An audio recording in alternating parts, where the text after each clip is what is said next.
welcome everybody.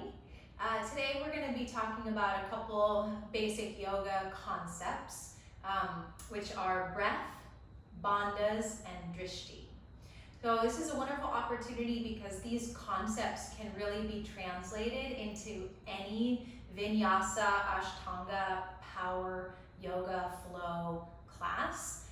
And a lot of times with the larger group class settings, it's hard to have an opportunity to go over these concepts. So they're oftentimes left out from foundational teaching. So I'm so happy to be able to share them with you today. So the first you probably have heard, or maybe you've heard about the first one, which is breath. The type of breath that's used in a yoga practice is called ujjayi pranayama. So ujjayi meaning victorious or powerful, and pranayama meaning the way that you move energy through the body. So the concept is an inhale and exhale through the nose with the lips sealed. So you're not breathing in and out through the mouth. So the purpose of that is two things. The first one is that if you seal the lips, then the heat that you're creating from your breath stays inside your body. So if you've seen like a dog on a hot day, sort of like panting through its mouth, that's he's trying to get heat out of the body through his mouth. And so we have that same ability. So if we're breathing out through the mouth, we're losing a lot of heat and therefore a lot of energy and power through that. So by sealing the lips, we can create a sense of heat and moisture in the body. So inside the body becomes sort of like a tropical environment that's ideal for both flexibility and strengthening. The second reason that we breathe in and out through the nose is because there's an auditory experience for that. So the breath starts to act like a white noise machine for the mind. Some people describe this as like an oceanic breath or like a Darth Vader breath. You never want to feel a sense of harshness or strain, right? There shouldn't be even a sense of ambition, but it's just, there's a gentleness to it, and you bring the sound of your breath up just a little bit so the mind can focus on both the sound of that as a white noise machine, but also the evenness of the breath. So if you can hear the breath, you can hear if it's the same length in and the same length out. So ujjayi pranayama, victorious way to move energy through your body. Breathing in and out through the nose, lips sealed. You find this auditory experience, the sound of the breath. So it's an inhale, pause, exhale.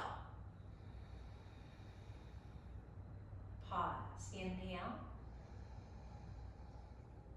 pause, exhale. Pause, one more, inhale, and exhale.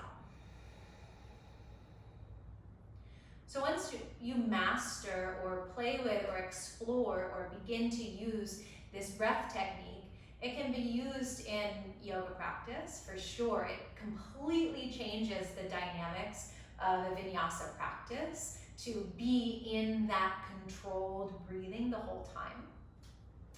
But you can also start to use this breath in your day-to-day life. If you're feeling like maybe you're about to go on stage or give a presentation or have a meeting with your boss, and there's a sense of anxiety or a sense of worry, or the monkey mind starts to go through all these possibilities. If you breathe that ujjayi pranayama, your system, your nervous system, and your mind will immediately settle, and whatever the situation is at hand will become more manageable. So the next concept that we're going to talk about is drishti. It's called drishti, and it means eye gaze. So it's within a practice where you're looking is really important. So our eyes are directly connected to our brain. They're, right there, an inch apart, nerves into the brain. So how the eyes are moving and what we're looking at both pour in an unbelievable amount of information that we have to process, and also influences the activity in our brain.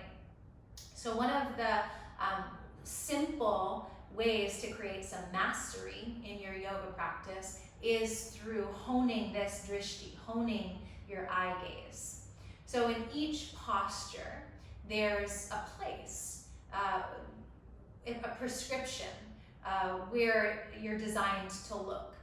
Now, it's not so important to have that place exactly right each time, because if you change the position of your eyes, you change the position of your head, and something else maybe is felt or learned.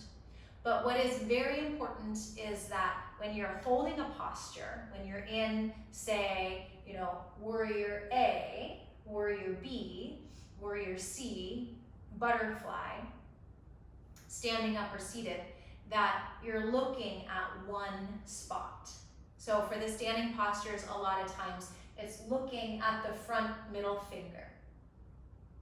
And as you're there in the posture, your gaze, your drishti is steady, and you're focusing on your ujjayi breath,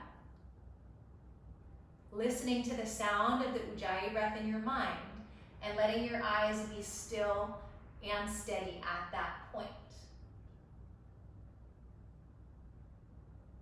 And so then this posture that has benefits to the body for sure evolves another layer, another level, which is this starts to become a moving meditation where we use the combination of breath and of drishti, especially these two, to create a harmonization between our bodies, our mind, and what's happening in our internal experience. So just by using those two tools, your yoga practice, maybe you've been practicing for 5 days or for 15 years, it doesn't matter. By fine-tuning and going back to those two basic concepts, your yoga practice is going to exponentially become more beneficial. So the last thing that we wanted to mention is the bandhas. I'm not going to go into too much detail about it right now, but there'll be another video that explains the bandhas in a little more depth. This is this sort of mystical way to describe how we hold energy in the body, how we engage our internal deep body to pull energy up and allow energy to flow out. So there's a bandha in our pelvic floor, our belly, and our throat, and those three help pull energy up and slide energy out to create an even more dynamic, fulfilling experience within your yoga practice. So I hope you come back again, learn more about the bandhas, and thank you for listening.